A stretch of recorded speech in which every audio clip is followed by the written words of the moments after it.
ನಾವು ಈ ಭೀಮಸಂದ್ರ ಜಲಾನಯನ ಯೋಜನೆಯನ್ನು ಚಿಕ್ಕನಾಯಕನಹಳ್ಳಿ ತಾಲೂಕು ಅಂದನಕೆರೆಯ ಸುಮಾರು 4 ಗ್ರಾಮಗಳಲ್ಲಿ, ಅದರಲ್ಲಿ ಮುಖ್ಯವಾಗಿ ಭೀಮಸಂದ್ರ, ಕೆಂಗಲಾಪುರ ಪಾಳ್ಯ, ಬಂದ್ರೇಹಳ್ಳಿ ತಾಂಡ್ಯ ಮತ್ತು ಭೀಮಾನಾಯಕನ ತಂಡ ಗ್ರಾಮಗಳಲ್ಲಿ ಅನುಷ್ಠಾನ ಆರ್ಡರ್ ಸಂಸ್ಥೆ ಮುಖಾಂತರ ಕನ್ಸರ್ನ್ ಇಂಡಿಯಾ ಸಂಸ್ಥೆಯ ಸಹಕಾರದೊಂದಿಗೆ ಶಂಕರ ಬಿಲ್ಡ್ ಪ್ರೋ ಅವರ ಆರ್ಥಿಕ ನೆರವಿನೊಂದಿಗೆ ಅನುಷ್ಠಾನ ಮಾಡುತ್ತಿದ್ದೇವೆ. ಈ ಜಲಾನಯನ ವ್ಯಾಪ್ತಿ ಸುಮಾರು 500 ಹೆಕ್ಟೇರ್ ಪ್ರದೇಶವಿದ್ದು, ಈಗಾಗಲೇ ಸುಮಾರು 350 ಹೆಕ್ಟೇರ್ ಪ್ರದೇಶದಲ್ಲಿ ಬದಿಗಳನ್ನು ನಿರ್ಮಿಸಲಾಗಿದೆ. ಹಾಗೆ ಪ್ರತಿಯೊಂದು ಹೆಕ್ಟೇರ್ ಜಮೀನಿನಲ್ಲಿ ಬದುಗಳಿಂದ ನೀರು ಸೇಫಾಗಿ ಮುಂದಿನ ಜಮೀನಿಗೆ ಪಾಸಾಗಲು ವೇಸ್ಟ್ ವೇರ್ಗಳನ್ನು ಕನ್ಸ್ಟ್ರಕ್ಷನ್ ಮಾಡಲಾಗಿದೆ. ಅದೇ ರೀತಿ ಬದುಗಳ ಮೇಲೆ ಸ್ಟೈಲೋ ಹೆಮಾಟೋ ಹುಲ್ಲಿನ ಬೀಜಗಳನ್ನು ಹಾಕಿ ಉತ್ಕೃಷ್ಟವಾದ ಮೇವು ಲಭ್ಯ ಆಗುವಂತೆ ಮಾಡಲಾಗಿದೆ.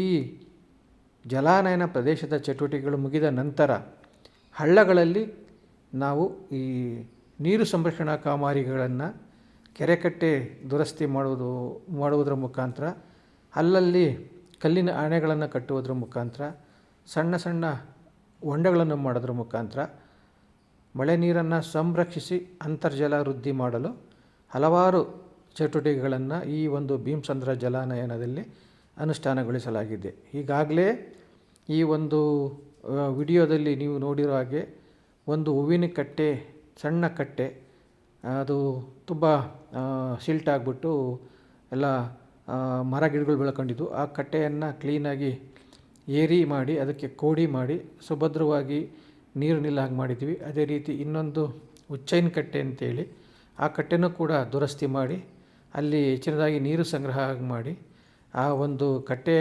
ಏರಿಯನ್ನು ಮತ್ತು ನೀರು ಹೊರ ಹೋಗುವಂಥ ಕೋಡಿಯನ್ನು ದುರಸ್ತಿ ಮಾಡಲಾಗಿದೆ. ಅದೇ ರೀತಿ ಈ ಒಂದು ಎತ್ತರದ ಹಳ್ಳಗಳಲ್ಲಿ ಮತ್ತು ಮಧ್ಯಸ್ತರದ ಹಳ್ಳಗಳಲ್ಲಿ ಸುಮಾರು ಕಲ್ಲಿನ ಬದುಗಳನ್ನು ನಿರ್ಮಾಣ ಮಾಡಲಾಗಿದೆ. ಇಲ್ಲಿ ಮಧ್ಯ ಹಳ್ಳದಲ್ಲಿ ಒಂದು ಚೆಕ್ ಡ್ಯಾಮನ್ನು ನಿರ್ಮಾಣ ಮಾಡಲಾಗಿದ್ದು, ಇದು ಈಗಾಗಲೇ ಸುಮಾರು 2 ಸರಿ ತುಂಬಿ ಮಳೆ ನೀರನ್ನು ಸಂಗ್ರಹಣೆ ಮಾಡಿ ಇವಾಗ ಆ ಒಂದು ಪ್ರದೇಶದಲ್ಲಿ ಮಣ್ಣಿನಲ್ಲಿ ತೇವಾಂಶ ಹೆಚ್ಚಳವಾಗಿರುತ್ತೆ. ಅದೇ ರೀತಿ ಅಂತರ್ಜಲ ವೃದ್ಧಿಯಾಗಿದೆ.